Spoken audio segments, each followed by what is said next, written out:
Assalamualaikum warahmatullahi wabarakatuh. Nama saya Nur Aina Mardia binti Muhammad Rizwan dan saya dari kelas Pendidikan Islam A. Saya di bawah bimbingan Dr. Muhammad Puad bin Abdul Malik. Pada hari ini saya akan menjawab salah faham dalam ilmu hadis tentang kelewatan pengumpulan hadis, dan dalam masa yang sama saya juga akan menerangkan tentang kepentingan menjaga ilmu hadis dari sudut kemasyarakatan, pendidikan, ekonomi dan politik. Yang pertama, mari kita menjawab salah faham dalam ilmu hadis tentang kelewatan pengumpulan hadis terlebih dahulu. Terdapat dakwaan bahawa hadis dikumpulkan terlalu lewat menyebabkan keraguan terhadap kesahihannya dan ia tidak relevan. Hujah yang pertama ialah kerana penulisan hadis telah berlaku sejak zaman Rasulullah SAW. Ya, memang betul terdapat larangan penulisan hadis. Namun, larangan tersebut hanya pada awal perkembangan Islam kerana ingin mengelakkan percampuran antara hadis dan Al-Quran. Rasulullah SAW juga tidak mahu umat baginda terlalu sibuk dengan perkara selain daripada Al-Quran kerana pada masa itu Al-Quran masih diturunkan. Hadis juga dilarang ditulis kerana hanya segelintir kecil sahaja umat Islam yang mahir dalam agama dan mampu membezakan antara Al-Quran dan hadis pada masa itu. Setelah para hufaz bertambah, Rasulullah SAW telah mengizinkan untuk menulis hadis dan larangan sebelumnya terhapus. Namun larangan ini hanya khusus apabila penulisan hadis dan Al-Quran bukan dalam satu lembaran. Larangan penulisan hadis terdapat bagi orang yang mampu menghafal kerana bimbang mereka terlalu bergantung kepada tulisan semata-mata sedangkan mereka mampu menghafal hadis dengan baik. Jadi, penulisan hadis ni hanya dibolehkan bagi individu yang kurang daya ingatannya seperti Abu Syah pada zaman Rasulullah. Jadi larangan ini bersifat umum. Namun, bagi sahabat yang mahir menulis dan tidak bimbang akan kesilapan dan kekeliruan antara hadis dan Al-Quran, maka dibenarkan untuk menulis seperti Abdullah bin Amru. Yang kedua ialah pada zaman Khulafa Ar-Rashidin. Sebahagian besar para sahabat masih lagi bertegas untuk tidak menulis hadis kerana masih bimbangkan Al-Quran. Para sahabat memberikan komitmen yang tinggi terhadap Al-Quran dengan menghimpunkan, menulis Al-Quran serta mengirim Al-Quran ke wilayah Islam untuk memastikan Al-Quran ini sentiasa terpelihara. Disebabkan terlalu fokus akan Al-Quran, maka pengumpulan hadis masih lagi tidak berlaku secara rasmi pada zaman Khulafa Ar-Rashidin.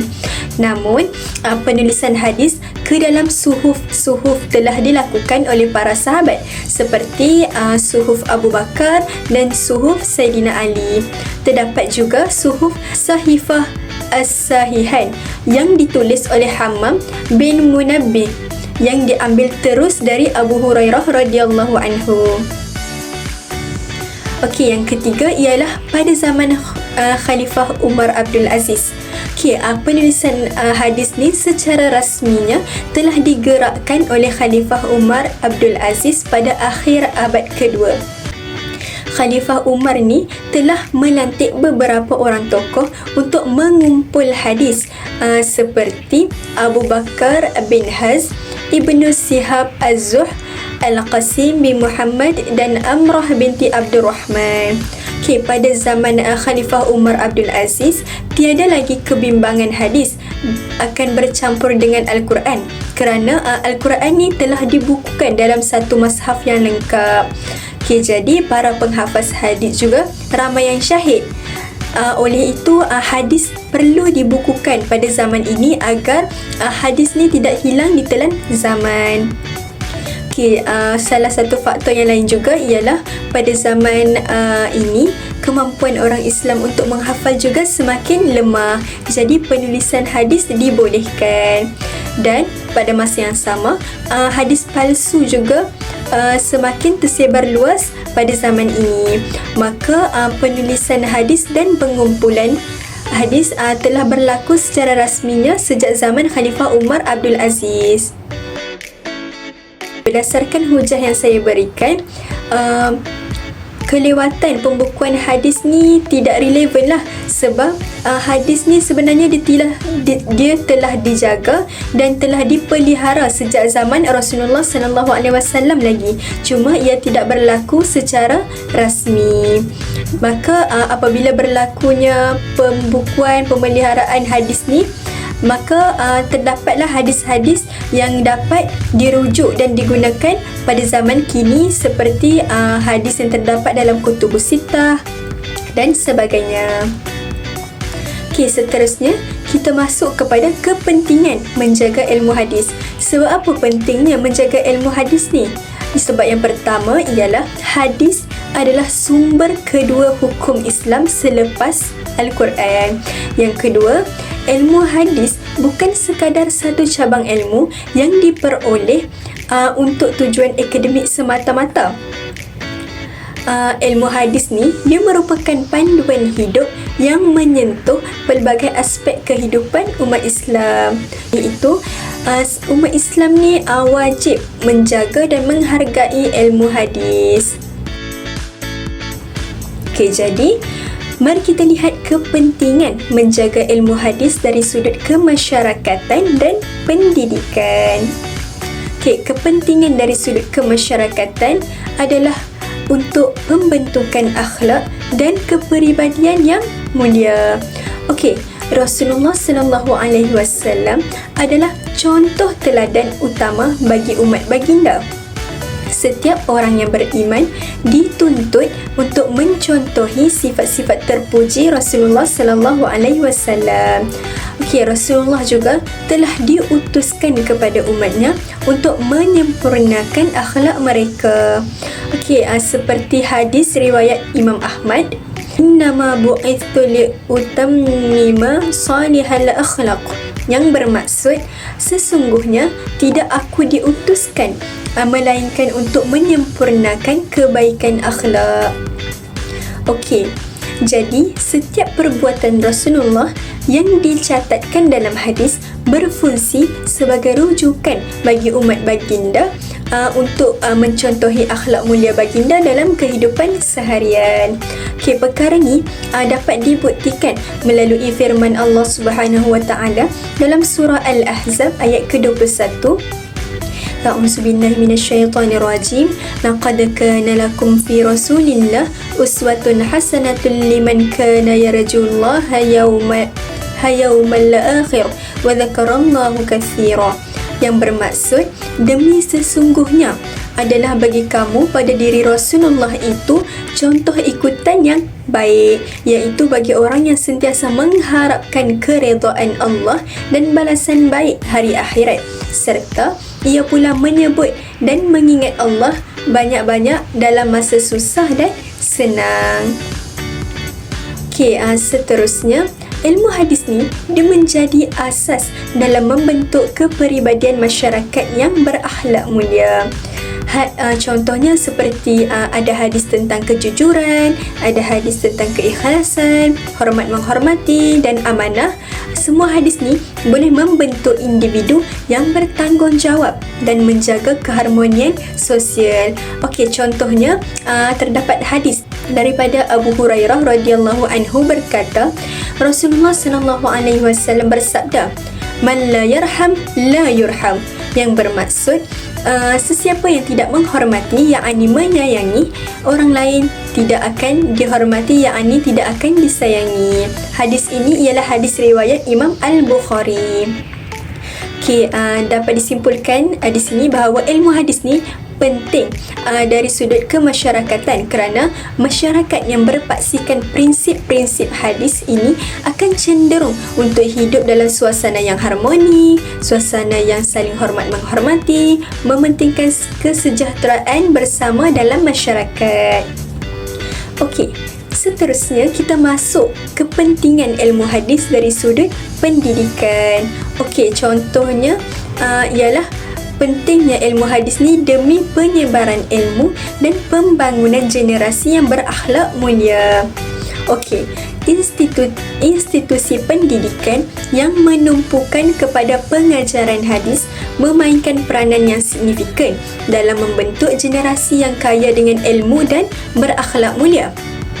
Pendidikan hadis merangkumi pengajaran tentang sanad, pengajaran tentang matan serta metodologi dalam memahami dan mengaplikasikan hadis dalam kehidupan seharian. Pembelajaran hadis ini membantu umat Islam untuk lebih memahami tuntutan hukum hakam Islam dari aspek seperti ibadah, muamalat, seperti perhubungan sosial dan ekonomi serta akhlak.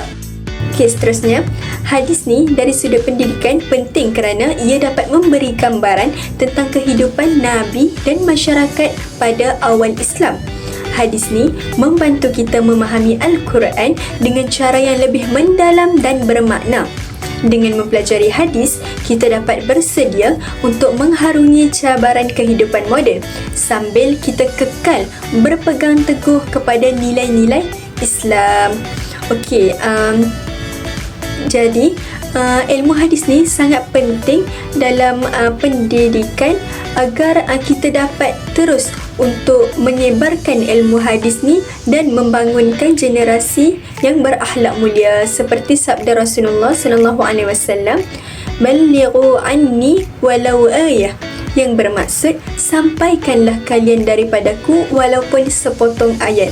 Riwayat Al-Bukhari. Berdasarkan hadis ni, kita dapat tahu bahawa walaupun sedikit ilmu tu, maka kita boleh kongsikan kepada orang lain agar ia boleh memberikan manfaat dan kebaikan kepada orang lain.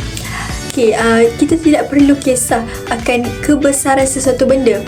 Yang penting apabila sesuatu ilmu tu kita kongsi dan orang lain istiqamah, maka kebaikan itu akan berbalik kepada kita. Okey, seterusnya, kepentingan menjaga ilmu hadis dari sudut ekonomi dan politik. Okey, dari sudut ekonomi, ia penting untuk prinsip muamalat dalam Islam. Sebab apa? Sebab terdapat beberapa hadis yang berkaitan dengan muamalat seperti urusan sosial dan ekonomi yang memainkan peranan yang sangat besar dalam membentuk sistem ekonomi yang adil dan beretika.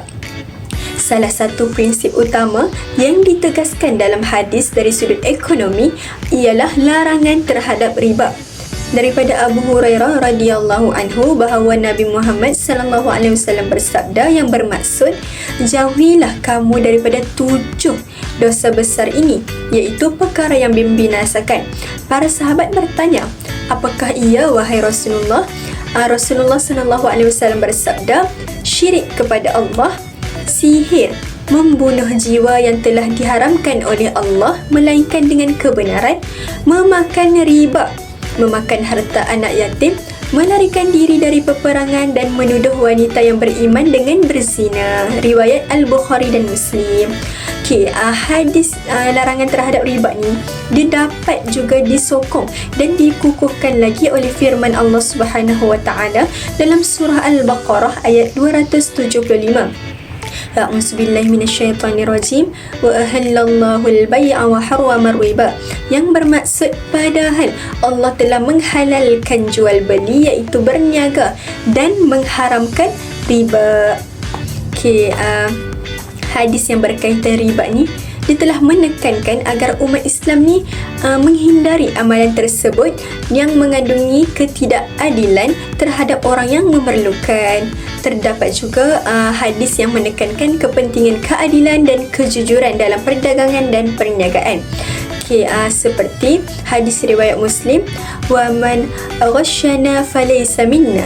yang bermaksud, dan barang siapa yang menipu kami, maka bukanlah dia daripada kalangan kami. Okay, justru hadis ni dia penting dari sudut ekonomi agar segala urusan ekonomi dapat dijalankan dengan penuh rasa tanggungjawab dan mengutamakan kepentingan umum berbanding kepentingan individu. Okey, yang terakhir, kepentingan ilmu hadis dari sudut politik. Okey, iaitu kepimpinan yang adil dan bertanggungjawab. Okey, hadis dia akan memberi panduan yang sangat jelas dalam aspek kepimpinan. Contohnya, terdapat hadis riwayat Al-Bukhari, ala kullukum ra'in wa kullukum mas'ulun 'an ra'iyatihi. فَالْإِمَامُ الَّذِي عَلَى النَّاسِ رَاعٍ وَهُوَ مَسْئُولٌ عَنْ رَعِيَّتِهِ. Yang bermaksud, ketahuilah setiap kalian adalah pemimpin. Kesemuanya bertanggungjawab terhadap apa yang dipimpinnya. Imam adalah pemimpin ke atas orang ramai dan dia bertanggungjawab terhadap apa yang dipimpinnya. Okey, maka berdasarkan hadis tersebut, kita dapat simpulkan bahawa setiap individu yang memegang jawatan kepimpinan sama ada dalam keluarga, masyarakat atau negara mempunyai tanggungjawab yang besar terhadap orang yang dipimpin.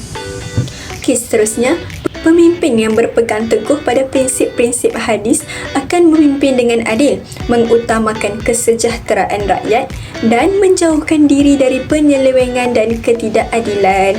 Contohnya, apabila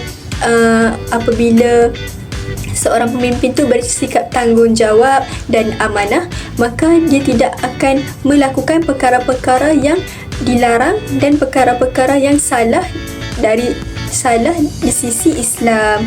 Okay, contohnya terdapat juga hadis yang berkaitan dengan rasuah, iaitu la'ana Rasulullah sallallahu alaihi wasallam ar-rashi wa murtashi, yang bermaksud Rasulullah sallallahu alaihi wasallam melaknat pemberi rasuah dan penerima rasuah.